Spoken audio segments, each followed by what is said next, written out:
అన్న చెప్పండి, ఇటు బండి సంజయ్ వర్గం అని చెప్పేసి, ఈటల వర్గం అని చెప్పేసి కొట్లాట జరుగుతుంది హుజురాబాద్ లో అని చెప్పేసి కూడా కొన్ని వార్తలు వస్తున్నాయి. నిజంగా మన కొట్లాట జరుగుతుంది, లేకపోతే ఏమైనా అభివృద్ధి పనుల విషయంలో అటు బీఆర్ఎస్ క్యాండిడేట్ కొత్తగా గెలిచింది కాబట్టి అభివృద్ధి పనుల విషయంలో ఏమైనా ఇబ్బందులు జరుగుతాయి ఈటల గారు లేకపోవడం? ఈటల గారు లేకపోవడం వల్ల అభివృద్ధి పని అనేది ఇంతవరకు హుజురాబాద్ కాన్స్టిట్యూషన్ లో ఇంతవరకు ఏది జరగలేదు. ఈటలో ఉన్నప్పుడే విద్యా వైద్యం అయినా కానీ అక్కడ చూస్తే తెలుస్తుంది.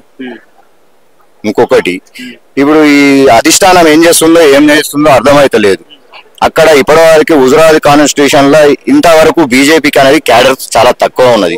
ఇన్నేళ్ల నుంచి వాళ్ళు పార్టీ క్యాడర్ ఉన్నారు, కానీ వాళ్ళు ఒక్క ఎంపీటీసీ గెలవలేదు, ఒక సర్పంచ్ గెలవలేదు, ఒక వార్డు మెంబర్ గెలవలేదు. ఎప్పుడైనా కానీ మేము పాత కార్యకర్తలు చాలా సీనియర్లు అంటారు, ఇంతవరకు పార్టీకి సంబంధించి ఏది గెలవలేదు. అదే టీఆర్ఎస్ పార్టీ కొత్తగా వచ్చినాక 6 నెలల్లో 2 జెడ్పీ చైర్మన్లను గెలిపించుకున్నారు వాళ్ళు. ఈటల గారి అభిమానుల వల్లే అంత జరిగిందని అంటారు. ఈటల రాజేందర్ అభిమానుల వల్లనే 2021 ఉప ఎన్నికల్లో ఆయన ఒక ఓన్ స్టామినా మీద గెలిచారు. కాకపోతే ఆయన పార్టీ యొక్క బీజేపీ పార్టీలో జాయిన్ అయ్యింది కాబట్టి దాన్ని కొంత ఉంటది. చివరికి ఏం చెప్తారు ఈటల గారు? ఈటల గారు ఏంటంటే 7 సార్లు ఎమ్మెల్యేగా ఉన్నాడు, 2 టర్ములు మినిస్టర్ గా ఉన్నారు, ఉమ్మడి కరీంనగర్ జిల్లాకు ప్రెసిడెంట్ గా చేశారు. వారికి ప్రతి గ్రామంలో ఒక కార్యకర్తలతోని కానీ ప్రతి ఒక్క ఇంటితోని కానీ వారికి సత్సంబంధాలు ఉన్నాయి 25 ఏళ్ల నుంచి. మేమేమంటున్నామంటే వారిని హుజురాబాద్కి వచ్చి వారు ప్రచారం చేస్తే బీజేపీ పార్టీకి తగినన్ని సీట్లు వస్తాయి. మనం అక్కడ 2 మున్సిపాలిటీలను కైవసం చేసుకోవచ్చు, ఎంపీపీలను కైవసం చేసుకోవచ్చు, అవసరం అనుకుంటే జెడ్పీ చైర్మన్ కూడా కైవసం చేసుకోవచ్చు కరీంనగర్ ని అని చెప్పి మేము వారు హుజురాబాద్కు రావాలని చెప్పి మేము కోరుకుంటున్నాం. వారు వస్తే మాకు కొంచెం బీజేపీ కార్యకర్తలకు చాలా లాభం జరుగుతుంది అని ఇక్కడ చెప్పండి. హుజురాబాద్ లో కూడా కొత్తగా బీఆర్ఎస్ నుంచి పాడి కౌశిక్ రెడ్డి కూడా గెలవడం జరిగింది. దీనికి సంబంధించి నిజంగా అక్కడ ఏమన్నా వర్గపూర్ జరుగుతుంది బీఆర్ఎస్ కు? ఎందుకంటే మీరు ఇంతకుముందు బీఆర్ఎస్ లో వర్క్ చేశారు ఈటల గారు ఇక్కడ రావడంతో అతని పైన అభిమానంతో మీరు మళ్ళీ బీజేపీలోకి రావడం జరిగింది. అక్కడ ఇబ్బందులు జరుగుతా ఉన్నాయి పాతగా ఉన్న బీజేపీ వ్యక్తులతో కావచ్చు, ఇక్కడ బీఆర్ఎస్ క్యాండిడేట్స్ తో కావచ్చు. పాతగా ఉన్న బీజేపీ వ్యక్తులతో అంటే వర్గపూర్ అంటే కొంచెం ఉన్నదని ఇప్పుడు మనం దాగేది కాదు, ఆల్మోస్ట్ బయటకు వచ్చేసింది. మేము అందరం 2021లో బీజేపీలోకి వచ్చినాం. బీజేపీలోకి వచ్చిన తర్వాత ఏమైంది అంటే వాళ్ళు అప్పుడు గెలిచినప్పుడు అందరం కలిసి పనిచేసినాం, ఈటల రాజేందర్ గారిని గెలిపించుకున్నాం.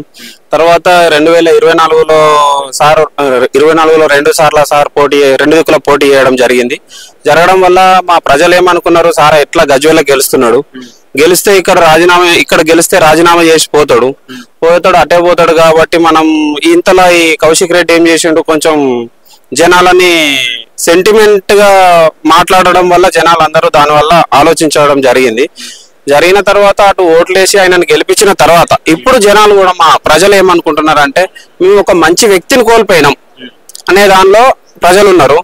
మేము కార్యకర్తల మందరం కూడా 2021లో దీనిలోకి రావడం వల్ల బీజేపీ వాళ్ళు ఏమంటున్నారంటే బీజేపీకి పాత కొత్త అనేది వచ్చింది, 100% రాలేదని మనం అనద్దు.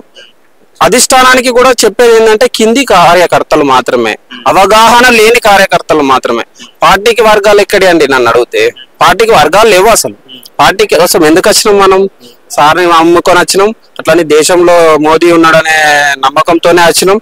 వీళ్ళు వచ్చిన తర్వాత వీళ్ళు వివక్ష చూపడం వల్లనే పార్టీల్లో వర్గాలు వచ్చినాయని మాత్రం వస్తుంది. అంటే దీనికి సంబంధించి బీజేపీ కూడా చాలా సార్లు చెప్తూ వస్తుంది, బీసీలకే పెద్దపీట వేస్తాం, బీసీ ముఖ్యమంత్రిని చేస్తామని చెప్పి చాలా సార్లు చెప్తూ వస్తాం. మరి ఇక్కడ ఏం జరిగిందంటే ఈటలకి ఇవ్వబోతామని చెప్పి చాలా దాదాపు మీరు కూడా ప్రకటించారు, బయట చెప్పి ఈటలని నెక్స్ట్ బీజేపీకి అధ్యక్షుడు కాబోతున్నారని చెప్పి. ఇక్కడ మళ్ళీ రావుకి ఇవ్వడానికి ఎట్లా చూస్తారు? అంటే అప్పటి నుంచి ఈటల కూడా కొంచెం అసంతృప్తిగా ఉన్న పరిస్థితి, దీని ఎట్లా చూస్తారు? నిజంగా ఇప్పుడు బీజేపీలో వాస్తవానికి బీసీలకే పెద్దపీట వేస్తుంది అన్నారు.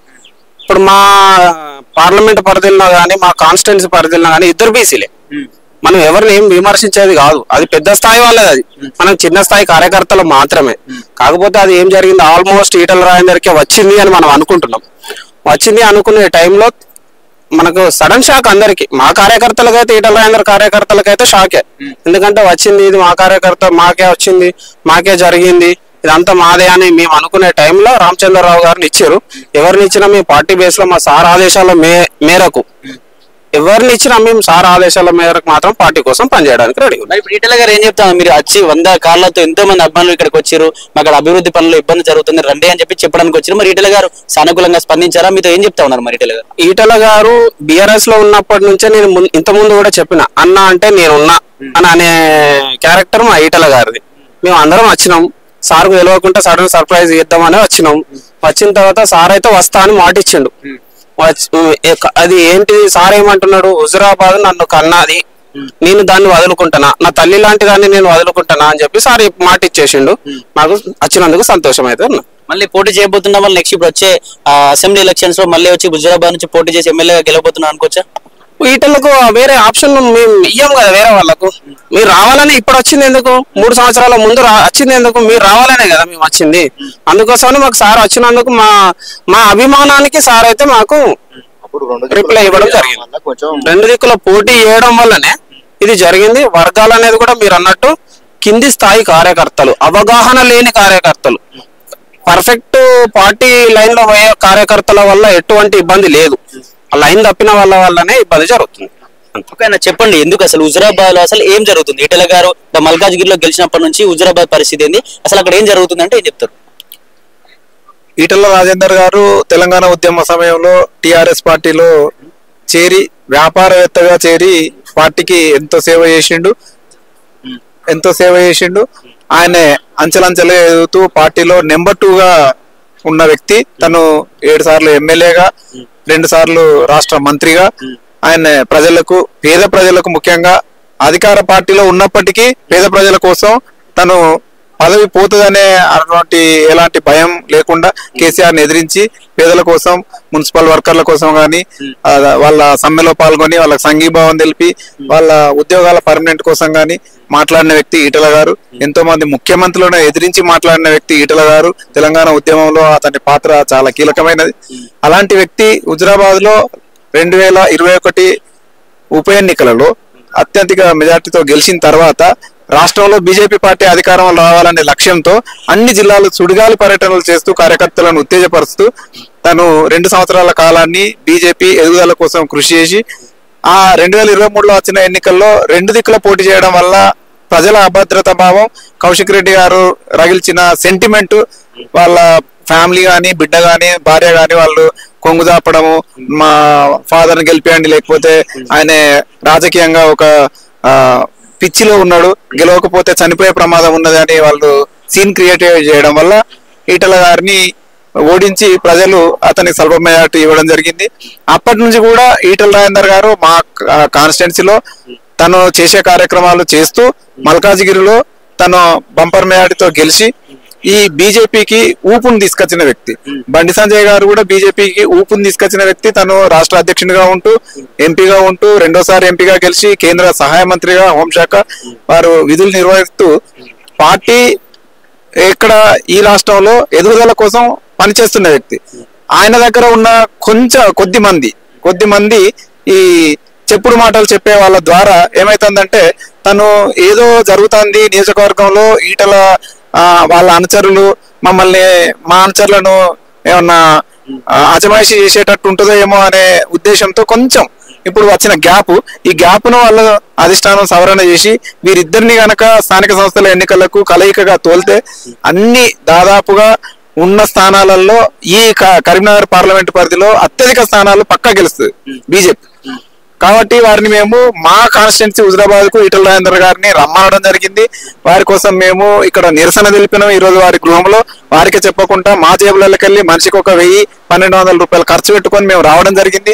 వచ్చి వారిని అభ్యర్థించినాం, మీ రాక కోసం నియోజకవర్గ ప్రజలు ఎదురు చూస్తున్నారు. పేదలైనా ఎవరైనా కూడా, కార్యకర్తలైనా, సామాన్యులు, మీరు ప్రతి కుటుంబంతో మీకున్న అనుబంధం 21 కానీ, సంవత్సరికం కానీ, 11 days కానీ, తను బర్త్డేలు కానీ, ఏ కష్టం వచ్చినా, హాస్పిటల్ అయినా, విద్య అయినా, వైద్యం అయినా తను ముందుండి తన జేబులకి వెళ్ళి పైసలు ఇచ్చి ప్రభుత్వం ద్వారా పనులు చేపించి CMRF కానీ ప్రతి పనిలో తన స్వభావాన్ని చూపెట్టుకున్న వ్యక్తి. కాబట్టి ప్రజలు తనను కోరుకుంటారు. తను రావడం వల్ల స్థానిక సంస్థల్లో పార్టీకి మేలు జరుగుతుందని మేము కూడా వారిని అభ్యర్థిస్తే మాకు చెప్పడం జరిగింది. ఏమని అంటే, మల్కాజ్గిరి పరిధిలో నేను ఎంపీగా ఉన్నాను, ఈ పరిధిలో ఇప్పుడు స్థానిక సంస్థల ఎలక్షన్లు లేవు, నా ఏదైనా శక్తియుక్తులు ఒడ్డి మీ గెలుపు కోసమే పనిచేస్తా, తర్వాత మీ గెలిచిన తర్వాత మీరు నాయకులైన తర్వాత మళ్ళీ ఏదైనా ఉంటే మీ బావు కోసం, మల్కాజిగిరి ప్రజల బావు కోసం కృషి చేస్తా అని చెప్పడం జరిగింది. అంటే ఈటల రాజేందర్ అక్కడ నుంచి వచ్చేసి మల్కాజ్గిరిలో పోటీ చేసి గెలిచిన తర్వాత అక్కడ పాడి కౌశిక్ రెడ్డి గెలిచిన అక్కడ అభివృద్ధి పనులు కావచ్చు ఏదైనా ఎలా ఉన్నాయి, ఏదైనా ప్రజలకు సమస్యలు వస్తున్నా కూడా వాళ్ళందరికీ సానుకూలంగా స్పందిస్తా ఉన్నారా, అసలు ఏం జరుగుతా ఉంది అక్కడ అభివృద్ధి అనేది శూన్యం, ఎలాంటి అభివృద్ధి లేదు. కాంగ్రెస్ పార్టీ నుంచి ఇన్ఛార్జ్ గా ఉన్న ప్రణవ్ గారు గాని ఒక్క రోజు అక్కడ ఉంటే వారం రోజులు హైదరాబాద్ లో ఉంటారు. ప్రజా సమస్యలను పట్టించుకున్న పాపాన పోలేదు. ఇక్కడ కౌశిక్ రెడ్డి గారు గాని ఆయన కేటీఆర్ గారితో తిరగడము, కేసీఆర్ గారు ఫామ్ హౌస్ లో ఉండడము,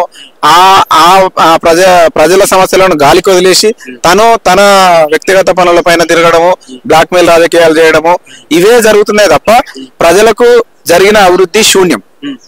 మా నియోజకవర్గ ప్రజలు ఈటల గారు ఉన్నప్పుడు విపరీతమైన అభివృద్ధి జరిగింది. అంతర్గత రహదారులు గాని, మాకు 4 లైన్ల రోడ్లు గాని, నీటి సౌకర్యాలు గాని, వాటర్ ట్యాంకులు గాని, స్కూల్ బిల్డింగ్లు గాని, కాలేజ్ బిల్డింగ్లు గాని అన్ని తెచ్చిచ్చిన వ్యక్తి ఈటల గారు. ఆయన ఆర్థిక మంత్రిగా, ఆరోగ్య శాఖ మంత్రిగా ఎనలేని సేవలు చేసిండ్రు. ప్రాణాలకు తెగించి కోవిడ్ సమయంలో కూడా కొట్లాడిన వ్యక్తి, ప్రజల కోసం పాటుపడిన వ్యక్తి ఈటల గారు అని ప్రజల గుండెల్లో చెరగని ముద్ర ఉన్నది. తను రావడం వల్ల క్యాడర్ కు మేలు జరుగుతుందని ప్రజలు క్యాడర్ ను ఆదరిస్తారు. మంచి ఎమ్మెల్యే, ఎంపీ సీట్లు, ఎంపీటీసీ సీట్లు, ఎంపీపీ సీట్లు, జెడ్పీటీసీ సీట్లు, సర్పంచ్లు, వార్డు మెంబర్లు, కౌన్సిలర్లు గెలుచుకొని ఈ సీట్లను మేము కైవసం చేసుకుంటామని వారి అభ్యర్థిస్తే తప్పకుండా నేను వస్తాను మాట ఇవ్వడం జరిగింది. వారి మాట మీద మాకు అపారమైన నమ్మకం ఉన్నది, తప్పకుండా వస్తాడు. ఈ హుజురాబాద్ కాన్స్టిట్యున్సీలో బీజేపీ కాషాయ జెండా ఎగురుతుందనే నమ్మకాన్ని మేము పూర్తిగా కలిగి ఉన్నాం.